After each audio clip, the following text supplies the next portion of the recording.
ഇത്തവണത്തെ ഓണം ഖാദി മേളയ്ക്ക് കാസർഗോഡ് ജില്ലയിൽ തുടക്കം കുറിച്ചു. കാഞ്ഞങ്ങാട് പുതിയ ബസ് സ്റ്റാൻഡിലെ ഖാദി സൗഭാഗ്യയുടെ പുതിയ ഷോറൂമിൽ വെച്ച് രാജ്മോഹൻ ഉണ്ണിത്താൻ MP ജില്ലാതല വിപണനമേളയുടെ ഉദ്ഘാടനം നിർവഹിച്ചു. This news sponsored by Manual Silks, Mega Mall, Main Road, Kanyangad, also at Kannur, Irati and Pattambi.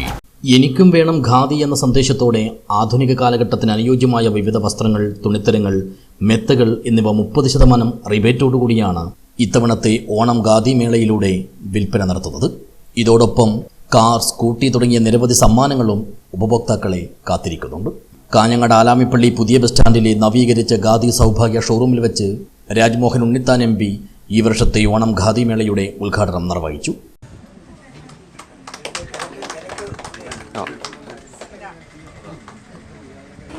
അതുകൊണ്ട് മലയാളികളുടെ ഒരു ദേശീയ ഉത്സവമാണ് ഓണം എന്ന് പറയുന്നത്.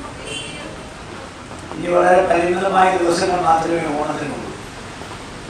അപ്പോൾ ഓണത്തിൻ്റെ ആഘോഷവുമായി ബന്ധപ്പെട്ടിട്ടാണ് ഖാദി ഇവിടെ ഇന്നത്തെ ഉദ്ഘാടന സമ്മേളനം സംഘടിപ്പിച്ചിട്ടുണ്ട്. നമുക്കറിയാം, ഖാദിയുമായി ഇന്ത്യയുടെ രാഷ്ട്രപിതാവായ മഹാത്മാഗാന്ധിക്ക് അഭേദ്യമായ ബന്ധമാണ്.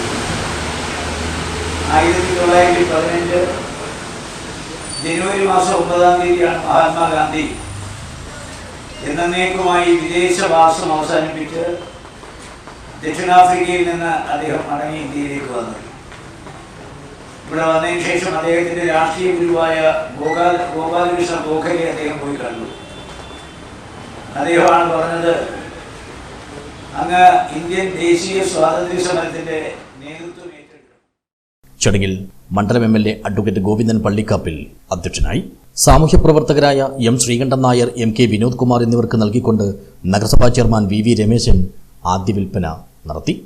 Kanhangad block panchayat president K. Sujatha, ജില്ലാ പഞ്ചായത്ത് അംഗം K. സബീഷ്, നഗരസഭാ സ്ഥിരം സമിതി അധ്യക്ഷരായ M. സുമതി, മുഹമ്മദ് മുറിയനാവി, ഫൗസിയ ഷെരീഫ്, M. വിജയൻ, കൗൺസിലർമാരായ സൗമ്യ സുനിൽ, അനിൽ വാഴുന്നോറടി, 7 സ്റ്റാർ അബ്ദുൾ റഹ്മാൻ, നഗരസഭാ മുൻ chairperson KV Sujatha teacher, khadi Kozhikode regional officer V. Shibu, വ്യാപാരി വ്യവസായി സമിതി ജില്ലാ സെക്രട്ടറി TV. ബാലൻ, TK VIOമാരായ TV. Vinod Kumar, MC. Shabeena എന്നിവർ സംസാരിച്ചു. ഖാദി കാസർഗോഡ് ജില്ലാ പ്രൊജക്ട് ഓഫീസർ ഷോളി ദേവസ്യ സ്വാഗതം പറഞ്ഞു. News bureau, Kanhangad.